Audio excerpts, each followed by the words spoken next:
ঠিক আছে যান একটু একটু একটু একটু স্যার স্যার স্যার এদিকে এদিকে তোরা পিছেরও স্যার আপনি এদিকে তুমি আসো তুমি আসো এই যে এই পাশে नहीं जाने देंगे किसी को आप चिंता मत करिए मैं रहूँ ना पूरा बीएसएफ का मैं ही काम करता हूँ ना नहीं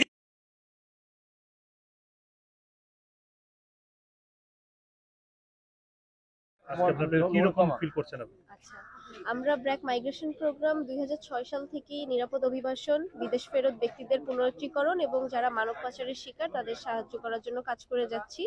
বিভিন্ন সময় আমরা যখন খবর পাই আমাদের প্রতিবেশী রাষ্ট্রগুলোতে বাংলাদেশি নাগরিকরা বিভিন্ন কারণে প্রবেশ করে আটকা পড়ে আছেন, আমরা স্বরাষ্ট্র এবং পররাষ্ট্র মন্ত্রণালয়ের সহায়তায় তাদেরকে ফেরত নিয়ে আসার প্রক্রিয়া শুরু করি। আজকে যেমন আপনারা জানেন 12 জন বাংলাদেশে প্রবেশ করেছেন। এনাদের মধ্যে বেশিরভাগই বিভিন্ন সময়ে দালালের প্রলোভনে পড়ে বেটার অপরচুনিটিসের আশায় ভারতে প্রবেশ করেছিলেন কাজের জন্য। পরবর্তীতে তারা যেহেতু তাদের লিগ্যাল ভিসা এবং পাসপোর্ট ছিল না, সেখানে আটকা পড়েন এবং সাজা ভোগ করেন। পরবর্তীতে তাদের নাগরিকত্ব যাচাই করার পরে আজকে তারা বাংলাদেশের কাছে তাদেরকে হস্তান্তর করা হচ্ছে। আমরা তাদেরকে আজকে জরুরি অর্থ এবং খাদ্য সহায়তা প্রদান করব এবং পরবর্তীতে তারা সমাজে যেন আবার ঘুরে দাঁড়াতে পারে এজন্য তাদের যে ধরনের ট্রেনিং কিংবা অর্থনৈতিক সহায়তা দরকার সেই ব্যাপারে কাজ করব এবং এর পাশাপাশি তাদের মনোসামাজিক কাউন্সিলিং এর জন্য আমরা কাজ করে থাকি। এই যে বললেন যে বেআইনিভাবে অনুপ্রবেশ করছে যা দালাল মারফত, ওইটার বিরুদ্ধে কি আপনাদের সরকার তরফ থেকে কোনো ব্যবস্থা নেবে? আচ্ছা, আমি সরকারের দিকটা বলতে পারি না। আমরা ব্র্যাক মাইগ্রেশন প্রোগ্রাম থেকে আমরা বিভিন্ন সময় গভর্নমেন্টের সাথে অ্যাডভোকেসি করা, কমিউনিটিতে অ্যাওয়ারনেস রেজ করা যেন মানুষ এভাবে না যায়, অভিবাসন করলে যেন নিরাপদভাবে করে সেই ব্যাপারে কাজ করে থাকি। আমি Shaila Sharmin, deputy manager BRAC migration programme. দেখুন, প্রথম কথা হচ্ছে আমার প্রথম দরকার হচ্ছে সচেতনতা তৈরি করা। দুইটি দেশ আমাদের বৈধ ব্যবস্থা আছে, যে কেউ পাসপোর্ট করে খুব সহজে ভিসা দিচ্ছে। ঠিক ভিসা আমরা যেমন দেই, ভারত সরকারও বাংলাদেশে ভিসা দিচ্ছে। তো যেখানে আমার বৈধ প্রবেশের সুযোগ রয়েছে সেখানে আমি কেন অবৈধ পন্থা অবলম্বন করব? আর যারাই অবৈধ পন্থা অবলম্বন করছে আমরা পত্রপত্রিকার মাধ্যমে দেখছি যে তারা হয় পাচারের শিকার, নারী বা শিশু পাচারের শিকার, অথবা তারা ড্রাগ সহ বিভিন্ন অবৈধ পণ্যের চোরাচালান এর সঙ্গে যারা জড়িত এই মানুষগুলো।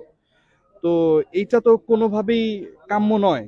আমাদের মধ্যে এই সচেতনতা থাকতে হবে। আমরা সবাই জানি বর্ডার অঞ্চলগুলো, আপনাদের সাংবাদিক ভাইরা আপনারা সবাই জানেন যে বর্ডার অঞ্চলগুলো কিছু কিছু জায়গায় অরক্ষিত। এটা ঠিক। আমাদের বিজিবি, বাংলাদেশ অংশের বিজিবি এবং বিএসএফ এর যথাসম্ভব তৎপরতা এবং সুদৃষ্টি থাকা সত্ত্বেও যেহেতু এত বড় একটা সীমানা এবং অনেকগুলো অংশে এখনো কাঁটাতার নেই, তো এজন্য এইটার সুযোগ আসলে দুষ্কৃতিকারীরা এই সুযোগগুলো নিচ্ছে। তো এই ব্যাপারে স্থানীয় জনগণকে সচেতন হওয়া, যারা এই কাজ করছে তাদেরকে কোনোভাবে প্রশ্রয় না দেয়া এবং তাদেরকে সামাজিকভাবে তাদেরকে দায়বদ্ধতার মধ্যে আনাটা জরুরি। দুই অংশেই জরুরি, বাংলাদেশ অংশও জরুরি, এখানেও জরুরি। আমরা জানি হর হামেশাই আপনারা খোঁজ নিলে শুনবেন যে সে বৈধভাবে বা অবৈধভাবে সে বাংলাদেশ থেকে ঘুরে আসছে বা অমুক ব্যক্তি সে এখানে এসে ঘুরে চলে গেছে। আমি মনে করি এটা বন্ধ হওয়া উচিত। দুই দেশের আইনের প্রতি দুই দেশের সকল নাগরিককে সমানভাবে শ্রদ্ধাশীল হওয়া উচিত বলে আমি মনে করি। এই 12 জন কেন এসেছিল এবং এখন পর্যন্ত এই 12 জনের এক্সাক্ট সংখ্যাটা আমাদের হাতে জানা নেই। আমার কাছে সর্বশেষ যে ডাটা আমার কাছে ছিল সেই ডাটা অনুযায়ী প্রায় 250-র মতো।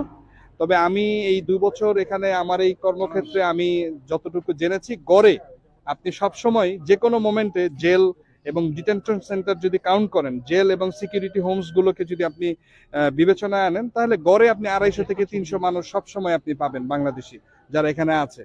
কিছু জেল টাইম শেষ করে, প্রক্রিয়া শেষ করে যারা চলে যাচ্ছে, আবার নতুন করে কিছু মানুষ প্রতিনিয়তই ধরা পড়ছে।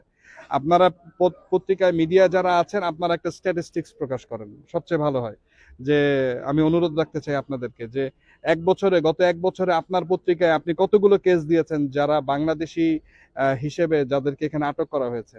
এই বিষয়টি আসলে, কারণ আমরা জানি হচ্ছে সবার পরে, এই জন্য আমরা বলতে পারি না। আমরা জানি যখন ইন্টারনাল ভারত পক্ষ থেকে যখন যাবতীয় প্রক্রিয়া সম্পন্ন হয়, তারপরে গিয়ে আমাদেরকে অবহিত করা হয়, তারপরে গিয়ে আমরা ভেরিফিকেশনের জন্য যাই। সুতরাং আমাদের পক্ষে এক্সাক্ট ডাটা দিয়ে এটা সম্ভব নয়। এটা রাজ্যের অন্য যারা সংস্থা আছেন তারা এটা ভালো বলতে পারে। এই 12 জন কেন এসেছিল? এই 12 জনের একজন মেয়ের কথা তো বললাম, মাইনর মেয়ে, আর বাকি 11 জনই তারা এখানে কাজের সন্ধানে এসেছিলেন পরবর্তী, এবং তারা অবৈধভাবে এসেছিলেন। তা আমরাও চাই যে এই বিষয়গুলোর সামাজিক সচেতনতা সৃষ্টি হোক। আমরাও চাই যে তাদেরকে তাদেরকে তাদেরকে আমরা সে যেন তাদের বাড়িতে বা তাদের যে সমাজ আছে, তারা যে যেখানে থাকে সেই জায়গার কর্তৃপক্ষকে আমরা বিষয়গুলো অবহিত করতে চাই, যে কেউ যেন এইরকম দুঃসাহস না করে যে অবৈধভাবে এখানে আসবে, অনুপ্রবেশ করবে, এটা যেন না করে। তো এটা একটা জরুরি বিষয়, দুই পক্ষের জনগণের মধ্যেই সচেতনতা থাকা জরুরি।